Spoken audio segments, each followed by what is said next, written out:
Gerrian Johnson and James Jones are two individuals who have faced numerous challenges on their paths to success, but both have emerged stronger and more resilient because of them. They're coming from the sports world. Both are coaches, but have made the shift into finances and in real estate. Each have faced their own unique struggles, whether it be personal or professional, but both have used their challenges to fuel their growth and development.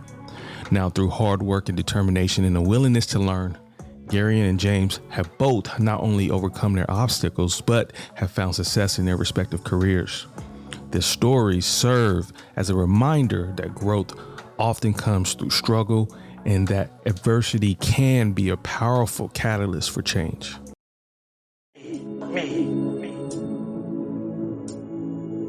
He told the guy, he said, when you want to succeed as bad as you want to breathe, then you'll be successful.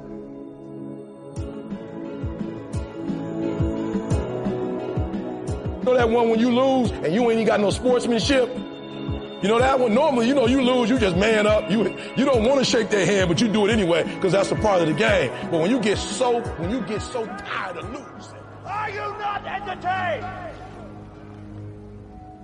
Is this not why you are here? Listen to me. Pain is temporary. It may last for a minute or an hour or a day or even a year. But eventually it will subside and something else will take its place. If I quit, however, it will last forever. If you like this content and these next level conversations, subscribe to the podcast. I can better serve you and put out valuable information if you show your support. There are other ways to show love as well. That information is shown in the episode bio. Thank you. Coaching as well.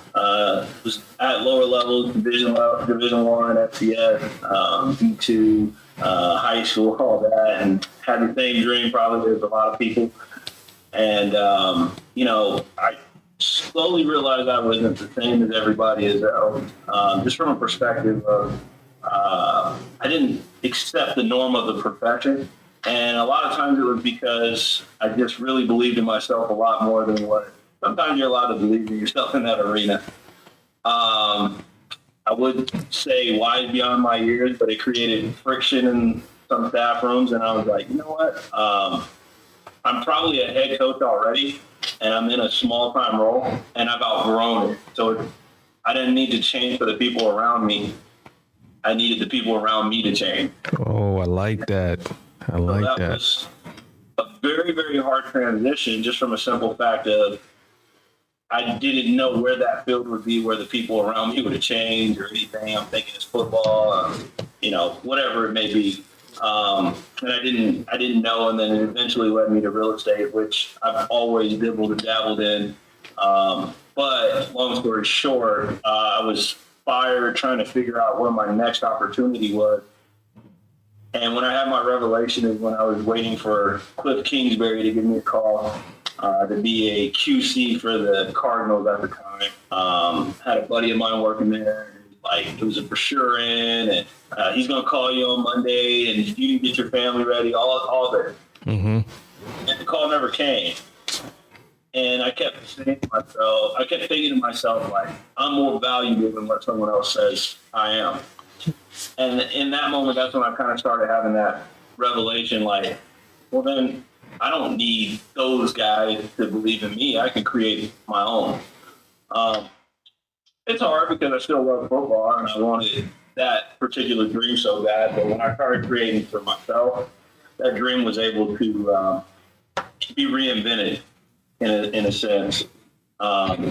So that led me into real estate. Done over 34 million in transactions on the sell and buy side as far as a realtor. Then I can't even count on the loan side. Wow. Probably more than that. And, it's freed me in it. And the hardest thing was changing my mind when, 97% of the people don't think the way you think. And you're in the 3%, and it's hard to find the 3%. That's right. So you're kind of walking this walk by yourself at times. And I started realizing that's what you really needed to embrace to be successful. If you're on that walk by yourself, you got a chance to really set some trends, overcome. If everybody's doing what you're doing, 9 times out of 10, you're in the herd. And the herd will never be successful. They will always be status quo. That's right. So that's a little bit about me, I guess. It's kind of scattered, but there's some mindset things that I developed from that evolution, from switching from football to real estate. Still loving to do football, but I could not let it have my time and own me. I had to own what I was doing, and now I have all the time I want. Got it, man. That's all good stuff, man. There's some jams. There's some jams in there for sure. Oh man, that's exciting to hear for sure. And sometimes what I've learned is, I don't know what you believe, but I believe in God, and I believe in self. And so I believe God instills a lot in us, and He expresses Himself through our spirit. He expresses, and so through our spirit, and in our life, if we don't take the steps forward, then we're not living to the fullest of what God has planned us to, or designed us to be here for. And so through our life, some things may come up and they may not work out, but because they don't work out doesn't mean that there isn't a plan. And so God has a plan for us. He has a plan for our life. And sometimes we put one foot in front of the other, and we may not be able to see ultimately how it's going to work out. But it's until you start moving forward, then it starts to unfold. So keeping in that line, any one of you guys, just jump in. Tell me what caused you to make that shift into that type of mindset. What really focused you in? What dialed you into that line, or this line that you're on right now, this path that you're on right now? For me, getting let go is, man, it sucked. It was terrible. I thought my value was in my work, and then I started recognizing that I was sitting there, upset for a $30,000 a year job when I could create that, and it made me start realizing the power I do have and the freedom I do have. So that getting fired was kind of the light switch. But as I mentioned, along my progression in football, I was always different than the just status quo, please the coach ahead of you, this, that, and the other. So it was always in me. I just didn't have an arena where I could be me or bring those mindsets out. So switching career fields, or ultimately getting let go and moving to a different career field, allowed me to truly be myself, and then it just flourished. Where before I was being reprimanded for being this way, not being a team player, essentially, not following status quo, not doing this, not doing that, and I just always knew I was made to stand out, and whether someone else thinks that or not, now I'm confident in who I am. At first, I was definitely confident in who I am, but I didn't fit the arena and what I was in, if that makes sense. Makes perfect sense. So in building up that confidence, and I know, things didn't go as planned, but in building up your confidence, talk to me a little bit about that. Talk to me about how walking that journey, or walking this walk, or things not going your way, how you remain confident in who you are, or were you confident in who you were? One of the biggest things that helped me along the way, I don't wish this on nobody, but I went through so much rejection in certain in the football world and other places, and I couldn't understand why. But now I have zero fear as far as rejection goes. So it's perfect in the career field I am. I'll walk in the movie theater and you'd be like, point at someone. I'll go ask them, you want to buy a home? It doesn't bother me anymore, because probably where I'm weak, I look back and God was probably molding me for this moment. And I was able to gain some skill set from all the rejection I thought was maybe meant in the football world. Mm-hmm. ended up helping me in other spots. So I think the amount of rejection I went through and like trying to get jobs or trying to go to the NFL and do this, do that, really built me, really picking me, hardened me, made me understand matter of fact, you know, and it doesn't work in every instance, but I think that was kind of a changing point for me, just how the amount of rejection I'm dealing with and how I can overcome now in the sales world or in the mortgage brokering world. And there's an age old saying, you know, rejection was your protection. And it's one of those things, you know, in the moment, it doesn't feel good, you know, and those are the things that tend to that cultivate you. Those are the things that actually pushes you and shifts you into the next level. And it's one of those things that when we feel rejected, we want to turn inward. We want to, you know, internalize that. And I'm of the opinion that that's not necessarily a bad thing, because that's what it's meant to do. It's meant for you to reevaluate and find out who you really are and what that meant. And sometimes we get triggered by those rejections, and that had nothing to do with what happened. That has everything to do with what's going on inside of you. So that caused you to reflect a little bit, and that's how you grow. James, tell me a little bit about your shift. Well, I think my shift came probably after we got let go of Cal Poly. I was up for, kind of like Gerrian, I always felt connect with people, put myself in a position where added value everywhere that I've been, but I wasn't being useful to my folks. There would be things that, you know, I would come in and say, even when me, Gerrian broke, there's certain phrases that I put together that would really challenge people. Like things of being in staff meetings and saying, now what's right. Or, you know, what's good for the goose is good for the gander. Let's not make differences in certain people because you don't relate to them. So that was one of the things that in my journey, I struggled with that the entire time, and understanding the structure of, hey, you have to stay in this spot. Like Gerrian was saying, you have to stay in this spot. Don't say too much. Don't do too much. And that's where I was released and relinquished from that. I have been doing that over 25 years in different leagues and different things.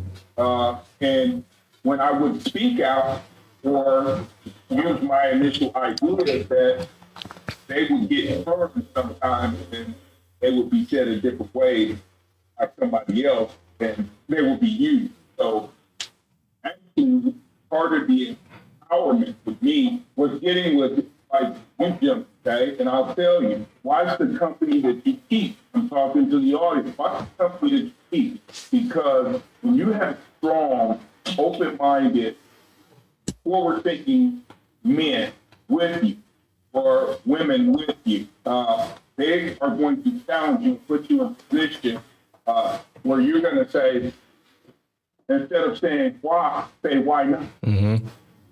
And as my journey went, I already, for the 5 years, I was already building that armor Teflon for myself to be able to come to this position. And I would talk to some people that feel like that they have been doing something for so long. All right, as we know, friends, being able to pivot is a good thing, and certain things are in your life for just a season, you know. And it's a lot of times when we talk about God, what happens is your development may be for years, and it may be specifically for your pitch and the success within you. No, you're absolutely right. And one thing about pivoting, and I think we can all attest to it, is you touched on it a little bit, is discipline. People don't realize how far discipline, just being a disciplined person in general, will take you. You know, if you really think about it, all of us are educated. You know, we had to get educated. That's the way the system is set up. The system is set up for them to farm us. into this culture because one, the way that we look and the way that we performed, and that's kind of how they brought us in. They brought us to be basically human. We call it chattel, and but in becoming human chattel, we were indoctrinated, so quote unquote educated, and brought into this system. And we had to go through the high school system. We had to go through the college system. And then they told us, well, once you go through the system, guess what? You was going to graduate and it was going to take you to different places, whether that be financially, whether that be athletically, through more education, whatever the case may be. And as we know, some of those things don't transpire as how we had been taught and how those things had been set up in our own minds. And so we had to remain disciplined throughout the process. Can you guys expound a little bit on that? Yeah, discipline. I find myself a lot of times when I'm doing something within my business or doing something big, I shut people out, close the doors, and I get in the lab. To the point where someone who wouldn't know would think like I'm being mean or I don't want to talk to them or something, but I'm so focused on what I'm trying to accomplish that within reason, I am literally focused on completing that task. Even recently, I just launched my mortgage brokerage in Texas, and opening up in another state, it takes a lot of work, auditing financials, so on and so forth, as far as on the broker side.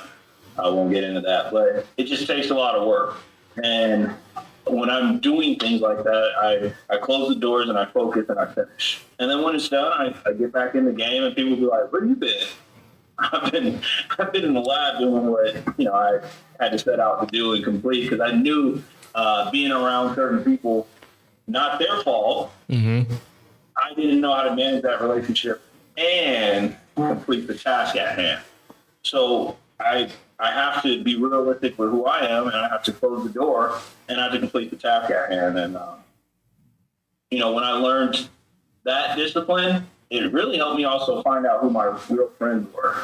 My real ones stayed hanging around, said, hey, he must be up to something. I'll just check on him, and that is what it is. The ones that weren't getting anything out of me anymore omitted themselves from my life at that time anyway, which is perfect, because as I got ready to prosper, less people to bring along. That's right. Who needs to come. I didn't necessarily do it with that intent, but I saw that those things started to happen. So from a discipline perspective, I got by myself, and really just honed in on even just getting the license.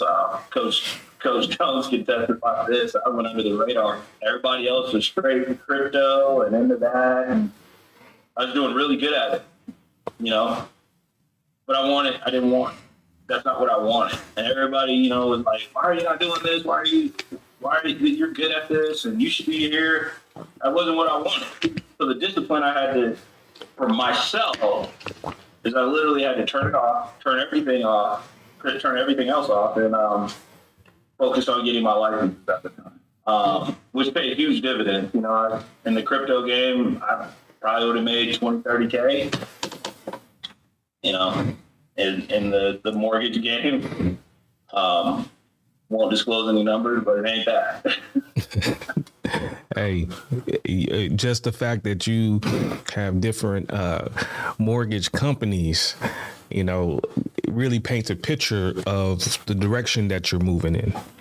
And that really kind of speaks to your success. And we're gonna circle back, because you touched on some things that I really want to kind of key in on. But I'm gonna hit James real quick on that discipline piece. Well, I tell you, the one thing, and once again, I'll say it again, it's about who you surround yourself with. I talk about a lot of guys that play past dance. I always talk about living in the weeds. Okay, the weeds is when you're so exhausted, it starts to affect your mind, your cardiovascular going crazy, and you feel like you're emptying the tank. But at the same time, that's where the doubt creeps into your mind, or that piece that Goggins talks about, okay, this is the time to get off of this rock. But being able to live in the week, that's the discipline that you need. And another word for it is just living uncomfortable. So when I left Cal Poly, I went into a world that, didn't know much about, trying to figure out, going from crypto, day trading, went into the high school and taught kids for a while, for an entire year. So really stretching yourself and getting uncomfortable put me in a position and getting into what I call the weed, set things up for me to be a mortgage loan officer. This is uncomfortable. This is not what I'm used to. This is not what I've been doing. And really challenging everything about. So giving you guys even more facts, being able to be coached when the student becomes the teacher and the teacher becomes the student. In football, I worked with Gerrian. I remember when he was on his journey football-wise, and I can say now I saw brilliance in what he was doing, and I saw the backlash that he was catching. And a lot of times, I would say, my famous phrase was "right is right," and he's right. He's speaking on certain things. And what happened is, I was able to learn a lot of things about through watching his resilience and watching how he developed his mortgage broker, and looking forward, being able to apply those things to put myself in a position where now I'm part of the organization in a totally different space, as you know, Prince, a totally different space than I was during the pandemic and during the football coaching world, and really open your eyes as you live in the weed. It pushes you to that next level, to be able to achieve even higher. I agree. I agree wholeheartedly, especially when you talk about living in the weeds. For those that need a further explanation of that, basically, you are in uncertainty, and most people get very uncomfortable when things are uncertain. That's not your fault. That's a programming. And life is 90% of your life is a program. Is the stuff running in the background, the hard drive of your mind that is dictating your life. And so you have to bring what's in the dark to the light. You have to bring some light to the darkness. And in order to do that, you have to go into the darkness. You got to embrace it.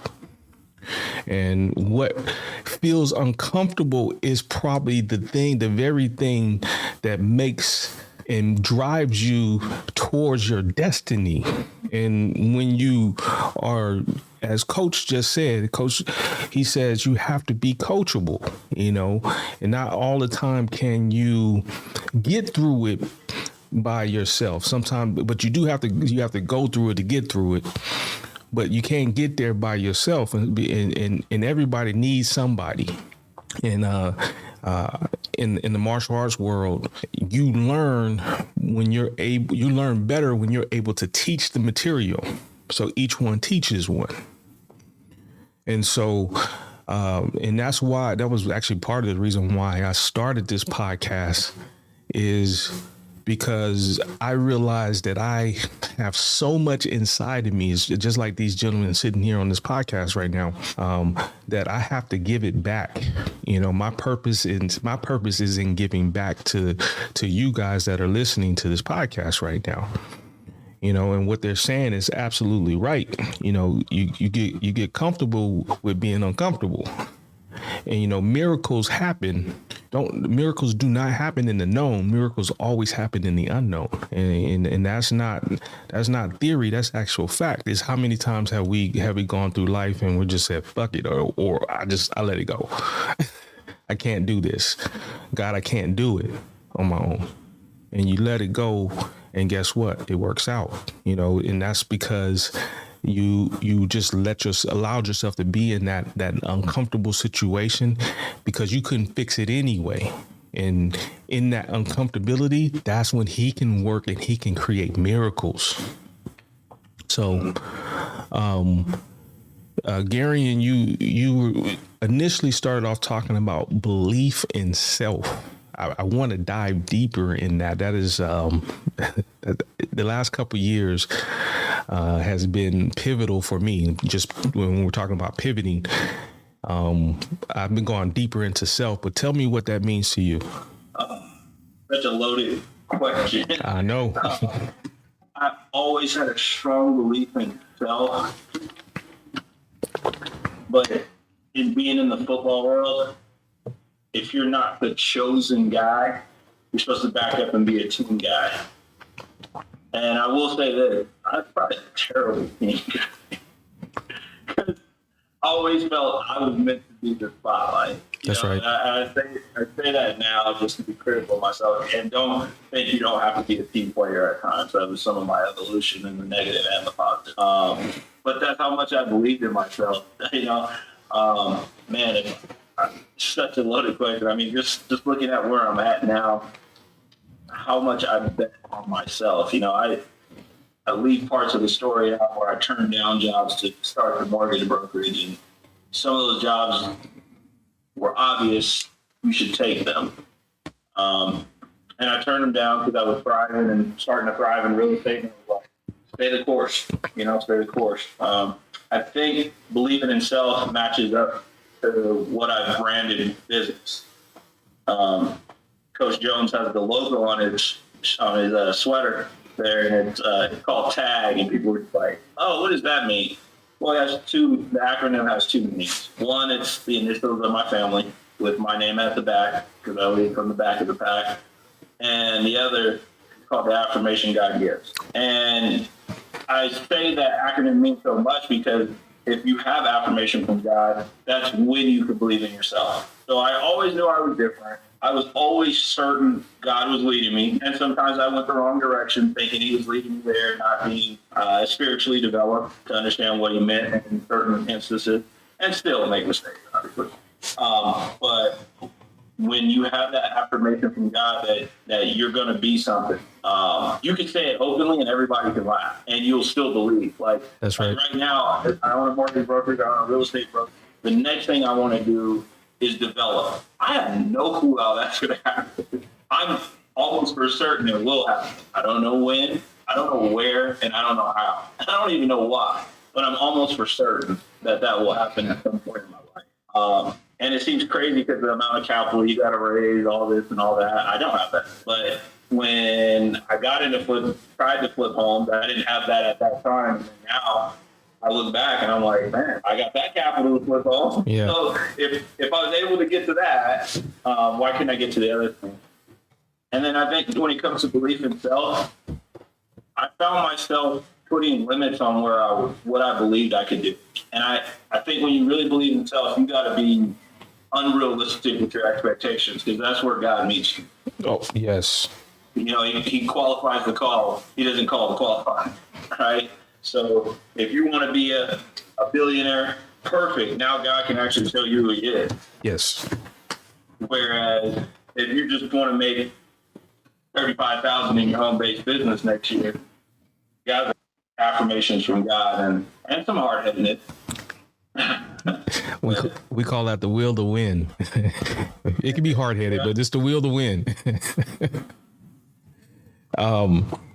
No, man, there's something to be said about that for sure. When we speak about limitations, I don't like to speak about the negative. I like to turn the negatives into positives, but limitations, not to our fault, is really just a program. The limiting beliefs come from family, education, friends, what you watch on TV, what you're listening to. You know, your mind is a computer, and it absorbs all of that. And you think that it doesn't affect you, but it does, and it expresses its way because we go unconscious, and it expresses its way in our reality because we're not bringing the unconscious to the conscious. And so believement in yourself is essentially you're talking to yourself, and you're being the observer of your thoughts. And I'm not going to go too deep because some of that goes into some esoteric stuff. I knew it. There it is.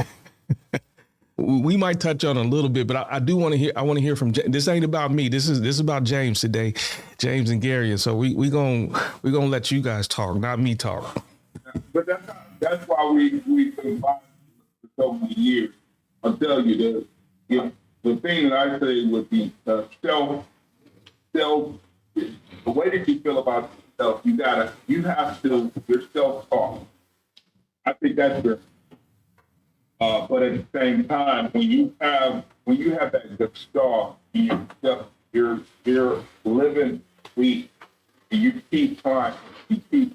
A lot of times, all you need is that one breath. I only need one chemistry teacher, okay, where I wowed them in the interview, and I had never done it before. Got there, was in the content, killed the content. Kids love me, and that's where it just starts to grow. Staying grounded, I always say, God wants your availability, not your ability. So he's looking for your availability so that you can put yourself in and you can watch him be awesome within your life. A lot of times, I think, as I was trying to navigate my coaching career, I wasn't letting it show up. And I was trying to do it all myself. And a lot of times he had put, and it's funny because the people that he had put around me were there to be in this season. I just wasn't ready for home. So when we talk about our how we feel about ourselves, it's also about getting an alignment spiritually to be able to receive the blessing. And so when what James is alluding to, what he's talking about is that I love alignment. I love when people talk about alignment, because you do have to align with spirit. And I'm trying not to go too deep, but the spirit expresses itself in your reality. And so if you want to, so as we say, manifest things, you have to line up with certain things that allow that to come forward. Now, when God said that the creation was done, it was done and it was perfect. It was already here. And you have to get on that frequency to be able to realize the expression of that creation. That doesn't mean that you didn't create it, because you're a co-creator in this universe. And so, and as Gerrian was talking about, is you're almost to the point of delusion. Like, I don't know how this is going to happen. I don't know when it's going to happen. I just know there's a knowing. That's your true self. Okay, we're going to get into it. That's the real you, not the ego you, you aren't the thoughts. You aren't the millions and 60,000, 70,000 thoughts that you're having a day. That's the program that's running. That's the program that's telling you what it feels like you should be doing. But you can't be the observer and the thought at the same time. You can't be the person hearing the thought and living the thought, because it's like watching the TV, but the TV's watching you back. You're watching the TV. You don't realize you're watching the TV, but you're watching the TV, and you're watching the thoughts go through your mind. It's you that chooses to accept that as real or reject it and replace it. But you have to be conscious in order to be able to do that. And so it takes a little bit of delusional thought when those things come up. Say, hey, you can't do that. Well, as James alluded to earlier, well, why not? Why can't I?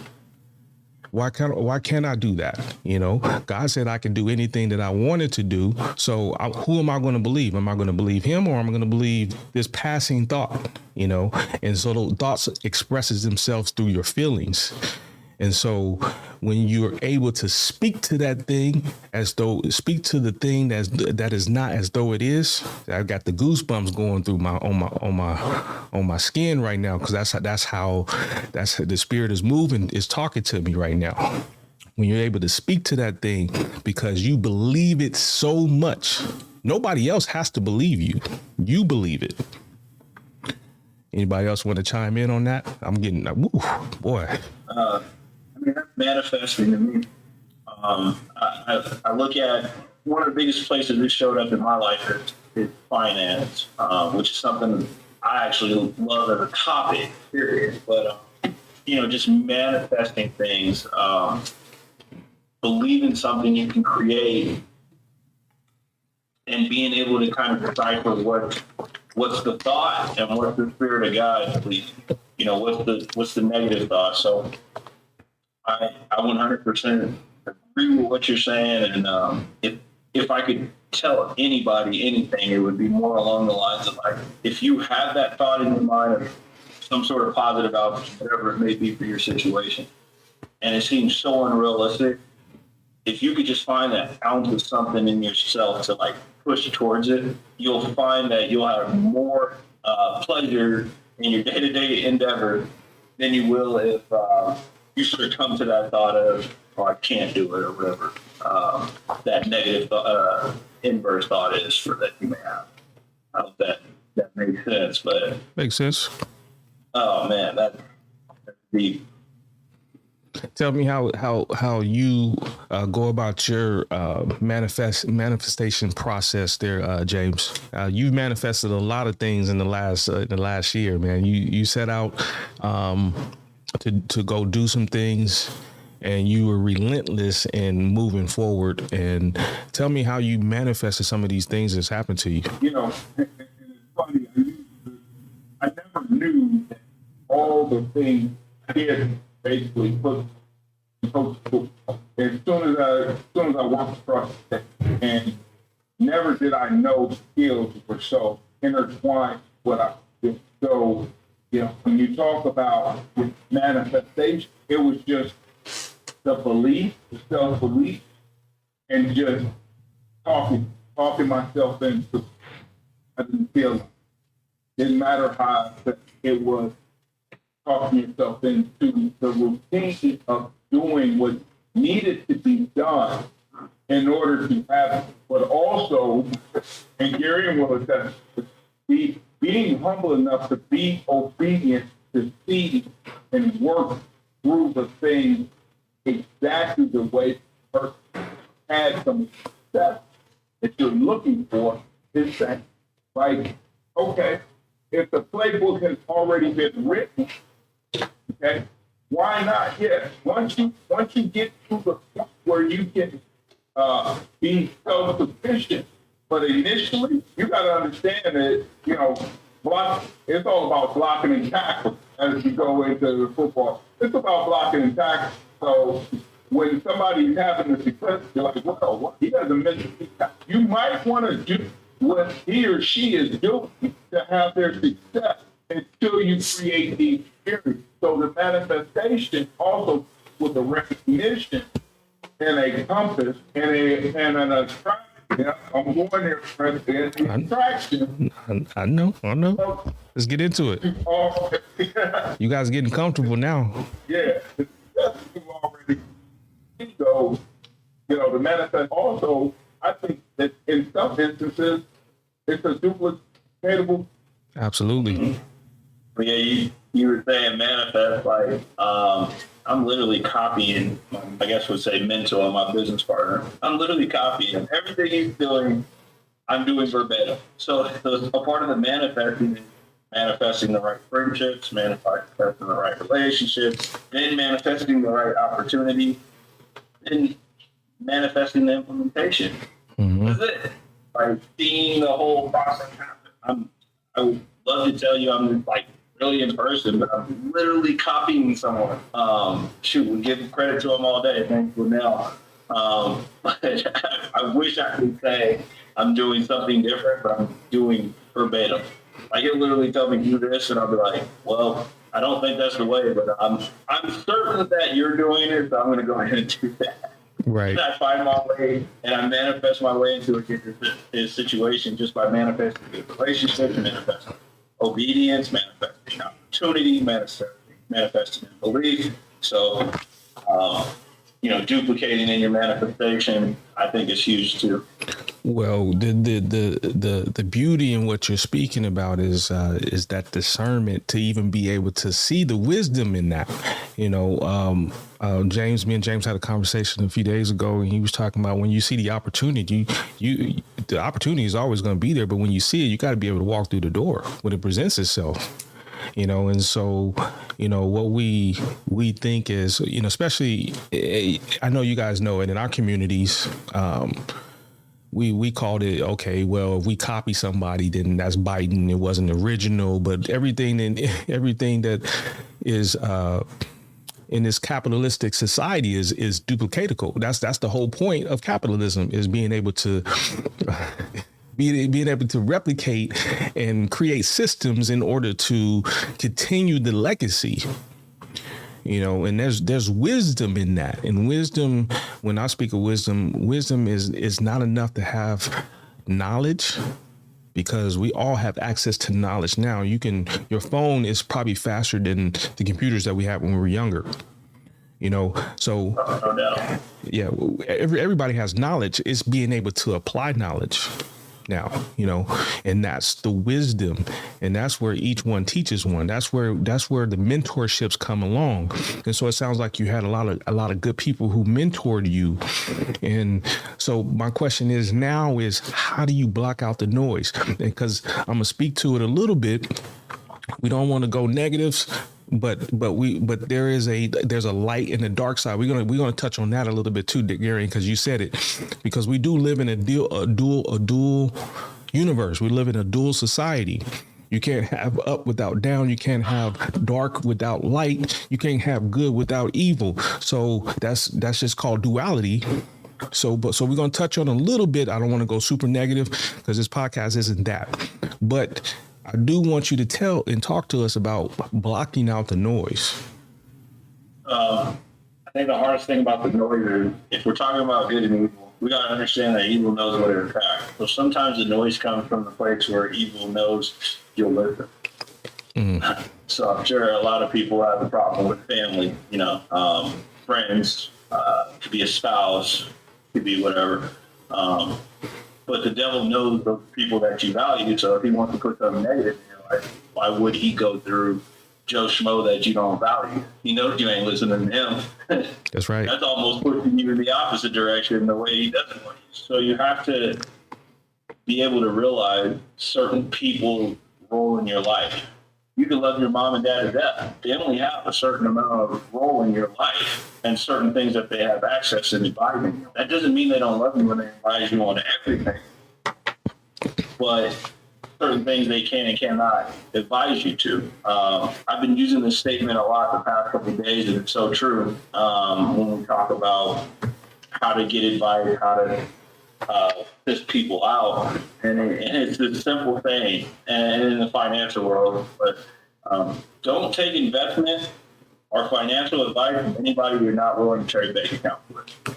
So when you talk about being able to see where the source is, and I'm saying bank account, but I didn't want to take advice from coaches where I didn't want to coach at that school. I didn't want to take advice from people at a church when I didn't want to attend that church. There's nothing you could offer me in that realm. Doesn't mean you couldn't offer me anything in the marriage world or something if you had other nuggets, but it's understanding who your target, normally it's the target audience, but it's the reverse. It's who's the target teacher.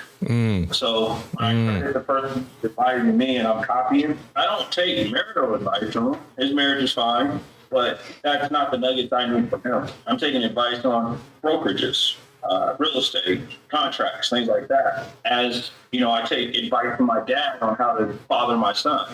You know, where so you have to understand that certain people have certain roles as far as their advising. And sometimes we think, man, this person loves me, get great advice over here. That don't mean that your marriage counselor. That's right.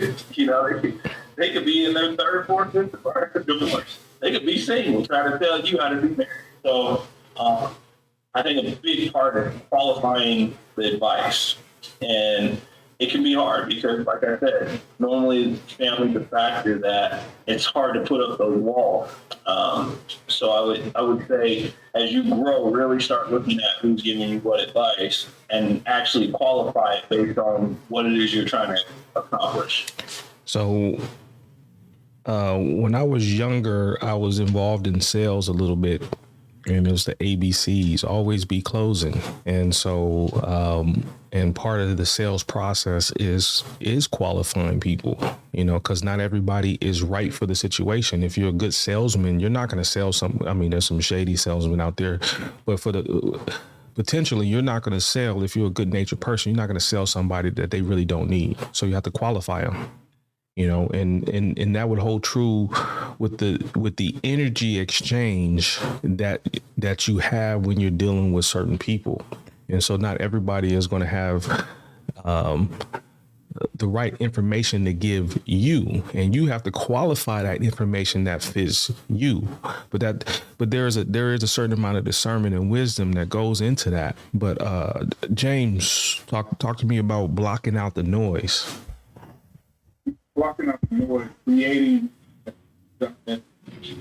So when you're blocking out set of 10, hold self count moving forward. Anything that's not involved, tell you, hearing up tremendous. Because I have, you know, when you're in coaching, you're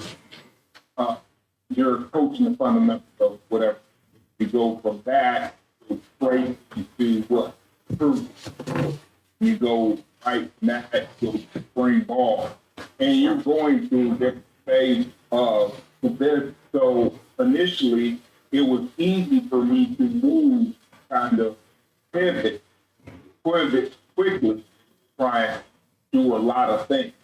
Initially, well, quieting the noise, you're going to get the best results. You quiet the outside, you have tunnel vision towards certain place, certain goal, certain out. You know, we talk about all the time. Me and Gerrian talk all the time. He brought this up. You may give up $1,000 to make $10. You may have to do that because the time that it takes in order to make that $1,000 is not concentrated. Right. So the way that I do that is I get into it every morning, get up, do my meditation, prayer. I have stickies in my bathroom. It's out. People like crazy. I have these sticks. I have the part every day. Look, whether it's, hey, I want to do 20 loans. I want to do 25 loans for it. I want to be able to get a certain amount of referrals. I want to not lose my temper. I want to be able to stay in a focus mode through temper, whether it's with family or friends. And one of the best things I heard years ago from one of my coach buddies, first thing you got in order to stay focused, always you're getting things that are coming in, right? For one, the background behind what they do, there may be some problems. There may be some things they could go through that they say, well, hey, maybe you should be going in that direction. Well, if I know your personality, I know who you are. It goes back to what Gerrian said. Why am I going to take $1 million advice? No, you're absolutely right. You know, there's a focus. There's an intense amount of focus, and you have to practice that discernment. Again, you have to go back. You have to be have discernment in the people that you're dealing with, because there is an energy exchange with everybody that you're dealing with. And some of the ways that I block out the noise when especially when I'm focused and locked in. I'm in the lab and I'm really trying to figure something out. And James know I'll take something and I'll deconstruct it. I'll tear it down and I'll figure it out. And I go almost to the point of obsession. And that's how locked in that I get. And you almost really can't even talk to me during that period of time. Like I'm not going to hear you because I'm on a mission. And the mission needs to get accomplished. We're gonna tap back in when I got a better understanding of it.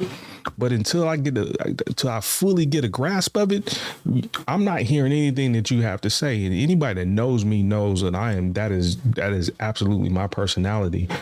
I'm gonna do what I'm gonna do. So you might as well just go ahead and let me do it. And so I read a lot of books. And so when I'm really dialed in on something, I'll turn the TV off. I'll get off the phone, turn the phone off, and I'm okay being in my quiet place. I'm okay being still. As the Bible speaks to, sometimes you just got to be still. You got to go into your closet, your prayer closet. And that doesn't necessarily translate into a physical closet. What it's speaking to is going within and being with yourself and talking to yourself, praying, doing your affirmations, doing the meditation, because God speaks to you in the still small voice. That's how you get the answers.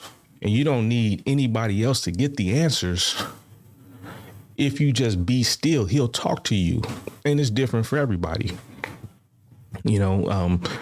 Sometimes he'll express himself in dreams. Sometimes he'll express himself in something that you read or something that you heard, or somebody will come along and be like, I was thinking, and you'd be like, wait a minute, hold on. That was exactly what I was thinking. That's the proof that God exists. And we all had that experience where, I was thinking about somebody today and all of a sudden that person calls you. That's not a coincidence.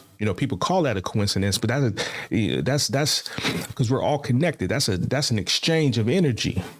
That was the reason why that person was on your mind. It was the reason why you was thinking about that person. It was the reason why that person picked up the phone to call you, because it was probably something that person needed from you or you needed from that person. And so sometimes you got to sit back and you got to allow those things to happen. Again, God works in the empty space. He works in the space of things, and you can't realize his voice if you're always talking. And so I just stop talking sometimes. And I want to touch on energy exchange and what that might mean to you. Gerrian, I know you're married, and there's an exchange when you exchange vows. That's why they call it an exchange of vows, because you're exchanging energy. Talk to me how you deal with that exchange of energy, just dealing with people in your business, your line of work, et cetera, et cetera. Yeah, if someone has bad energy, after a certain amount of time, I have to move on from my state. Whether it's in business, whether it's in relationship, whatever it may be. Just because people are carrying spirits along with them that I don't want on. So let's be real. If we're talking about the spiritual, the evil, if we're talking about God, there's obviously demons, fallen angels, and things of that nature. And sometimes they attach themselves to people, and it ain't for me to figure out how. But sometimes I have to detach myself from that person if I feel that negative energy on them, or feel negative energy in any sense. When it comes to business, I miss deals over it. Not willing to go down a rabbit hole chasing dollars or chasing evil spirits or chasing people with bad energy. And I sleep well at night, and then next thing you know, God provides a better deal. One of the statements with that, when you talk about the energy and the exchange, don't chase because you might need to make $1 or whatever. That's where draw my lines, I've planted my feet, and I'm going to be there. And sometimes when the devil sees opportunity, he's going to come and try and pull me off of that. Hey, come over here and get with this client and get off tab. Because God has a multi-million-dollar client walking across your face here. But if you ain't where your feet's supposed to be planted, you'll miss it. That's it, man. And so when you talk about the energy, I think it's where your feet are planted. When you talk about the personal life energy, I mean, that's completely different than business. You know, you're going to have to be more giving and take, obviously, with your wife and your mother and father and those important relationships. I don't want people to see that as a one size fit all. That would be more of my business. On my personal life, when we talk about energies and exchange, that's a give and take, right? That's a invested relationship where I got to meet. Sometimes I may have to meet this person further to this side just because I'm invested in the relationship. Well, with a potential client, I'm invested in doing my job to the best of my ability, helping them find a home. And that needs to be where my feet are planted. Though in my marriage, I can't say that because that person, you know, I vowed to help. So I need to go up there and help them to get back to where my feet are planted. So two different ways of handling it, from personal to the business life. We're gonna circle back on that thought process, just in relationships in general, and how as men we need to start cultivating ourselves, because we're not good for anybody else until we're good for ourselves first. You know, so when we are in our power is usually when we have built ourselves up, cultivated ourselves to a point that when we are interacting with these relationships, you know, we can come from a position of knowing ourselves, knowing thyself, in a position of power versus a position of weakness. But I'm gonna get back to that one specifically. But I want James to talk about what I had just put forward. Well, I think inner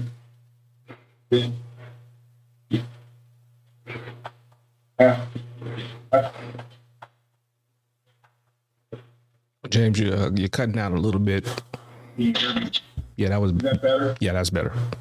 It goes back in terms of energy, almost like setting that standard of type of energy that you're going to let into your sphere.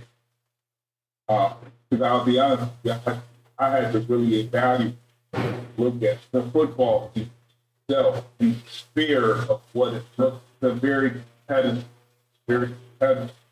but it's also the energy you can tell starts to enter well within the coach skill. There are good, very supportive people, but there are also people that have ulterior motives, good, bad, or indifferent. But in order to discern that energy, put that energy like keep bad energy away and draw the good energy. It comes from that place of really stern, like you said, being slow to speak, watching the behavior that are so really it ties back into all the things that we did tonight. It's the evaluation. A lot of it is when you start to pivot, when you start to move, you're evaluating energy.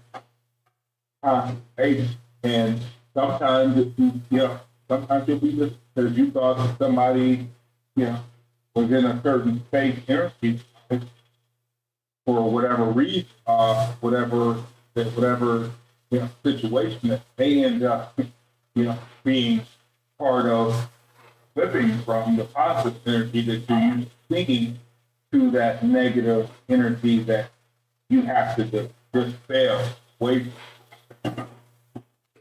Yeah, and keeping in that same vein, everything is always flowing. The law of entropy, everything is always expanding, and so in the chaos, God called us men by nature, our true nature, God called us to be men to put things in order. And so out of the chaos comes order. And so in the ever expanding universe and an ever expanding paradigm, things are going to get a little chaotic. That's the dual nature of consciousness. And so what we think how we feel people should respond, or how we feel people should be, or even people that are in our lives relationship wise, sometimes that'll flip. And so if you're not careful, you absorb that energy, and now you're acting out of your true nature to fit into somebody else's paradigm. And so as men, we're circling back now, as men, we're called to be strong. There's a reason why we have testosterone.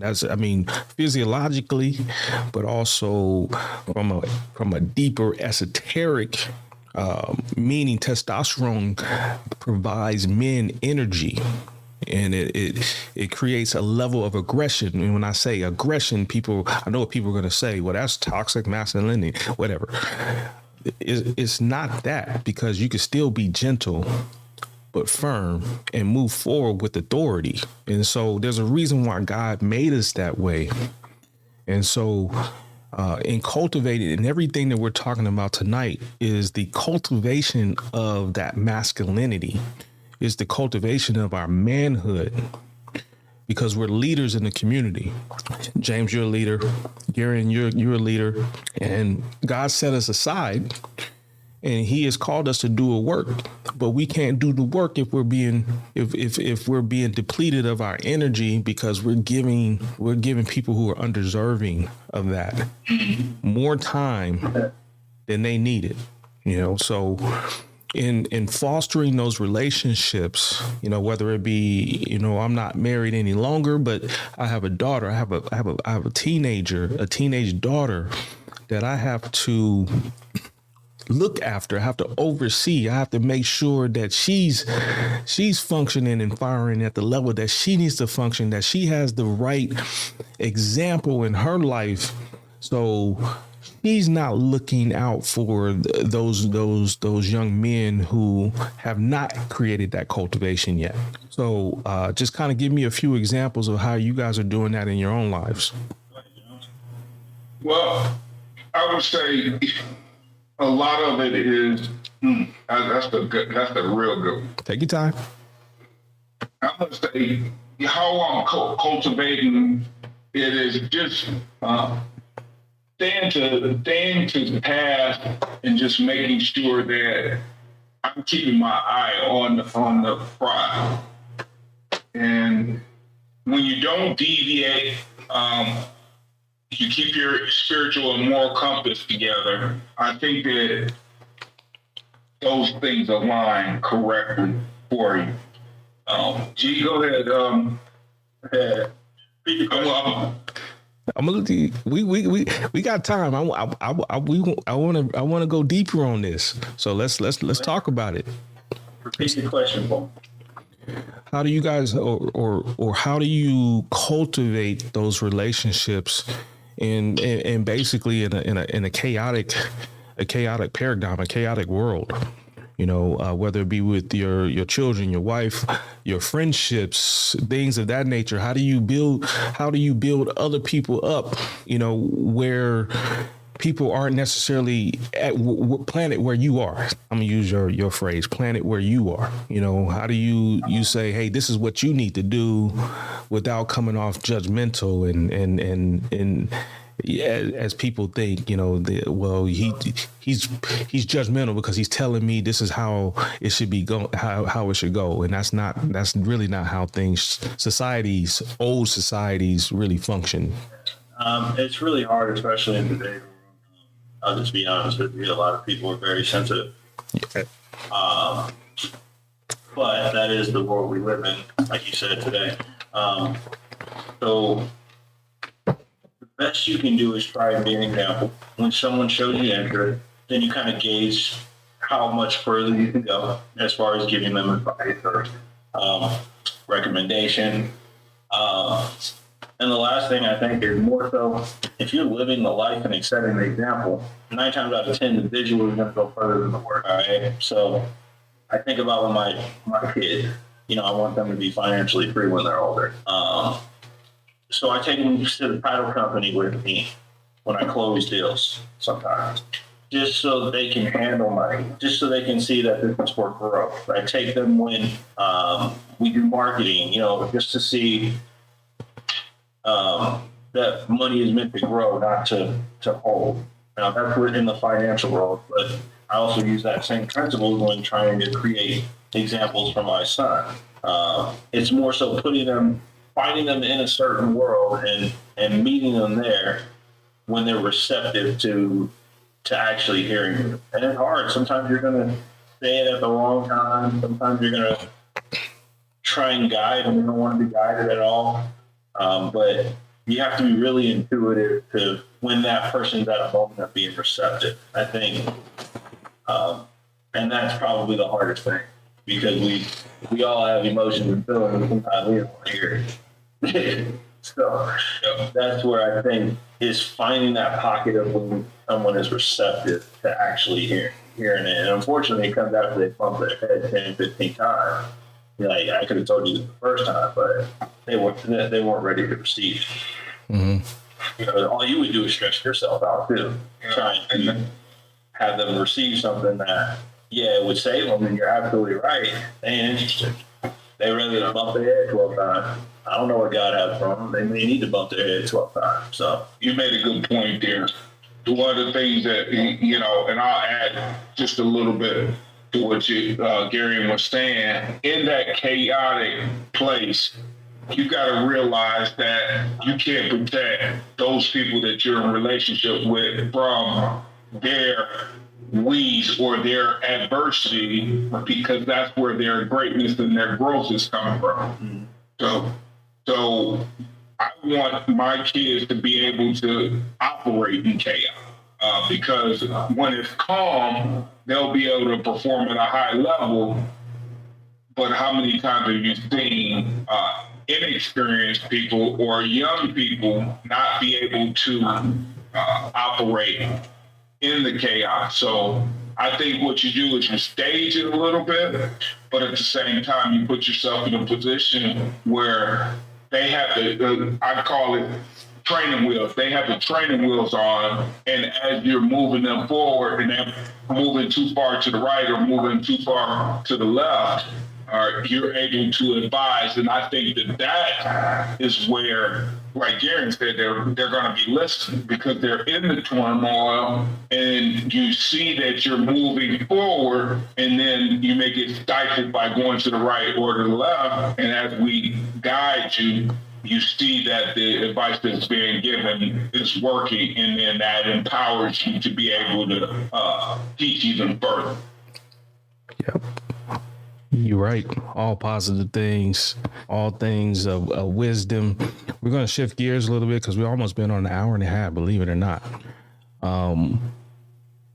We touched on a lot of great things, a lot of gems with this discussion today. But I'm gonna shift gears a little bit, and I want to talk about what we really had initially started off talking about, which is the mortgage and the financial piece.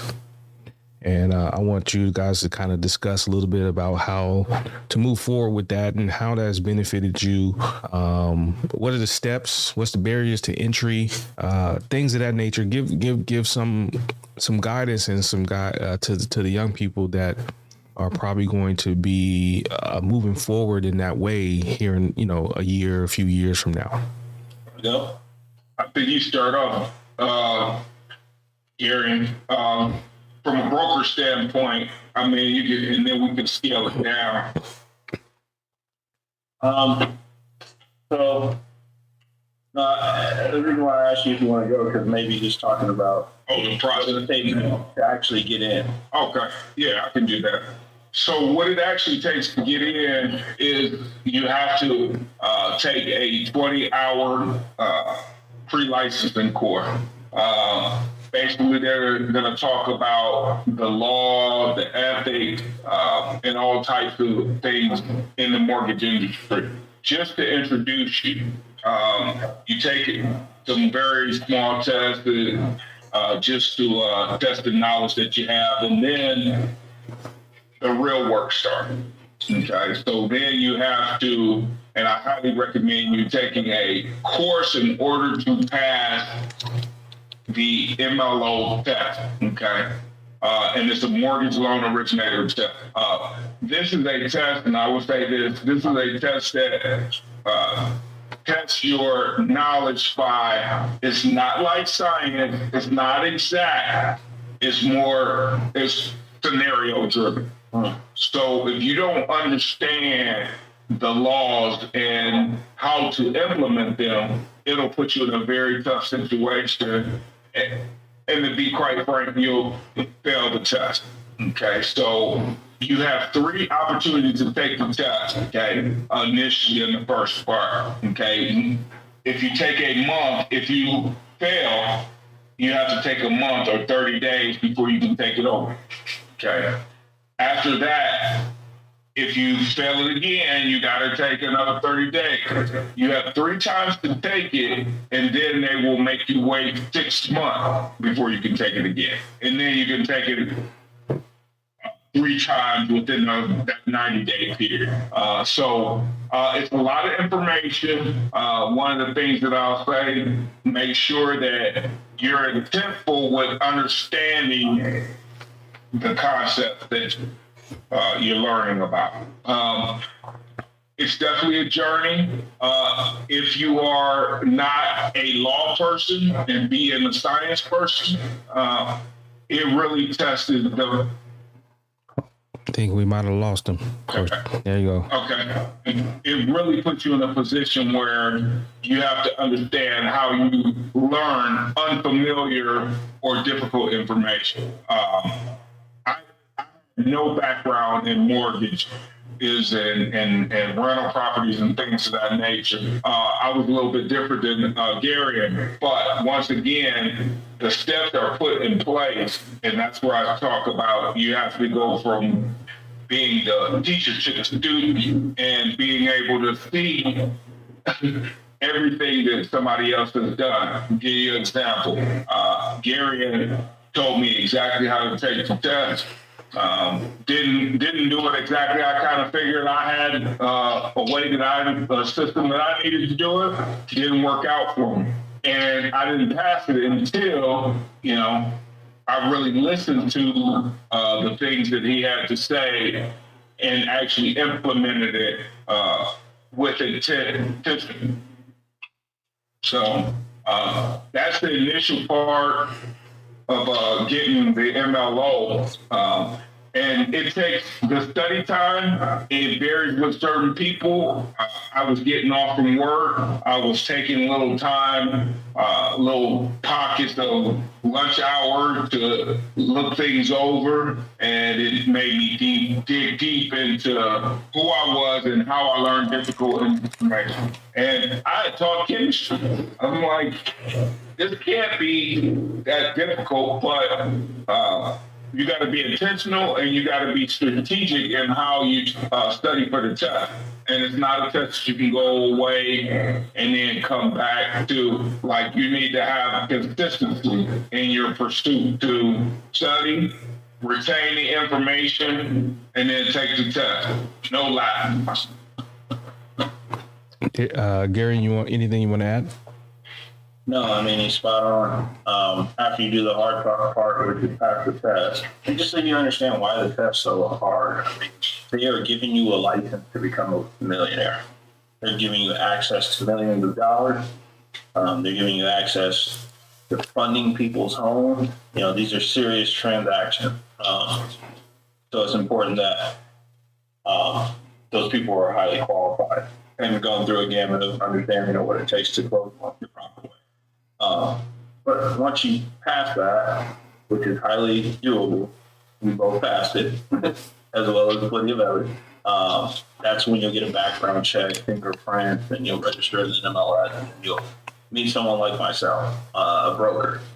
And that's where you'll house your license, basically. Like, because I guess I'm a subject matter expert, you can say, I have different licenses that allow me to basically have people under me.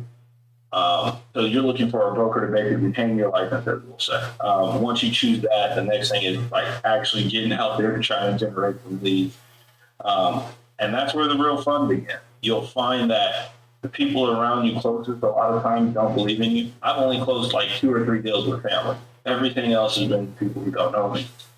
So, and that's just my experience and a lot of people that I've worked with. But nonetheless, that would be my recommendation: is start with reaching out to people you don't know. Your family will be skeptical because they will only know you as blah, blah, blah, what you were before. They don't realize you made this change, you have this access to the money, and you can do these things. But once they do see that, that's when you'll start closing deals for them. So I think the biggest thing is being patient, being realistic. I have a lot of people who join and start up and expect to be where I'm at in a month. And I'm like, you just don't understand the time it takes. And even when you start closing deals, the amount of knowledge you're going to learn from the deals you close, it's just staying persistent, being innovative, being available, hopping out there and just meeting as many people as possible, and just being yourself, being charismatic and being genuine. And then you got to do this because you actually care about helping people, unlocking that in their future. I have a passion for finance, so they align. But if you're just doing it to be a millionaire, I highly doubt that this is the place to be it. But you'll find it very, very enjoying when you're helping people get into a home that, never thought they would even get into an apartment. Mm-hmm. So that's kind of what it takes to become. Once you get in, I think the more innovative you are with marketing, meeting people, creativity. A lot of deals I've gotten because I'm creative. That's why I own, a house both of real estate and a loan officer license, because, all right, cool. This person, say client, may be struggling and they're $3,000 short. Well, if I own both licenses and I work the whole deal, I can move $3K around with the commission I'm going to make from both sides. So I've even had clients that needed their houses roof fixed or something, and maybe I concierge a deal where I fix the roof and take a percentage.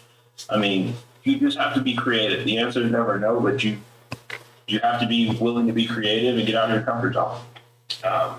Which really stable process is once you get it. What were you saying? No, which really aligns with kind of everything that we talked about today is being comfortable with being uncomfortable. Mm-hmm. That's part of the entrepreneurial process. It sounds like your journey really just kind of aligns with, just who you are as a person, and is taking you to the next level of your evolution. And so, I mean, you're a man to be looked up to for sure. I mean, you have a lot to give, a lot of keys. I'm trying, man. But I think it's very attainable. But one thing I love about it, and I recommend for a lot of people, is you ain't got to quit your 9 to 5. And as you grow, you could be working from home. Now you got to be flexible and you got to get after it. But you could essentially work from home. Good for military members. It's good for military spouses. It's good for anybody in some sort of transient lifestyle where they're moving a lot. Because, a lot of times I do a lot of deals in California. That's where I'm from. So even though I own a brokerage in Colorado, now Texas, I have that for other LOs that are under me. That's not my bread and butter. My bread and butter is in California. That's right. I do deals in those other states, but for the most part, California is where I get after it. So you might be interested in your own business or whatever. It allows you to tap into your network, work from home, and grow exponentially. I would highly recommend it. If anybody had questions, I would love to educate on how to get that done. Well, speaking of questions, how can folks get a hold of you guys? This is your opportunity. Shout out time to shout out. Yeah, I mean, we're on all the social media outlets. You can hit me on Instagram at Coach_J Jones. I'll say that again, Coach_J Jones. Okay. Also on Facebook, JJ Jones, and on what's the other Instagram? No, I did the gram. TikTok. Yeah, I started TikTok. You gotta forgive me. I'm dating myself, but JWJ Jones 91. So those are my social media outlets, and the thing that we also 603-359-4209, and we do all of it. And what I mean by that is we can do it all digital. I've had to go to clients' houses and explain it because they weren't as technologically savvy. We just like helping people. So, and tag estates and lending. We're gonna have to get you a Google number or something, because you're gonna give out your real number. I'm speaking to thousands of people. Hey, perfect. Hey, perfect. And it's that personal touch, right? So you can reach me at, first off, you can check out our website, www.tagestates.com, TAGG estates.com. You can also reach me via email at Gerrian, GARRIEN, at tagestates.com. Also, you can give me a call at my personal phone number, area code 916-698-0318. You'll see it plastered all over my car, my website. You have access to, so you can reach me at any of those platforms. We do have Facebook and all that, but let's actually connect, talk, and we have any product you need, from VA, FHA, conventional, investment loans, down payment assistance, ITIN for foreign international. You name it, we can figure out a way to get you financed.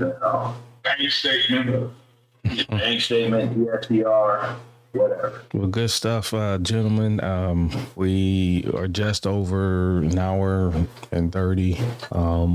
This is a great talk. I'm actually probably going to have you guys back on. We're going to circle back. I know we can go a lot deeper, and I want to hear about you guys' journey as well. So let's definitely plan on something. I do my podcast in seasons, so I'm just coming. You guys are the first episode of the new season. So and this is some great stuff. It's an amazing stuff. So I look forward to kind of hearing from you guys and seeing where you guys take this, and keep inspiring people, man. This is what we do. This is what God called us to do. So I want you guys to hold on while I kind of click off, and I'll talk to you guys a little bit. Okay. Sorry. Okay. Appreciate it. If you like this content and these next level conversations, subscribe to the podcast. I can better serve you and put out valuable information if you show your support. There are other ways to show love as well. That information is shown in the episode bio. Thank you.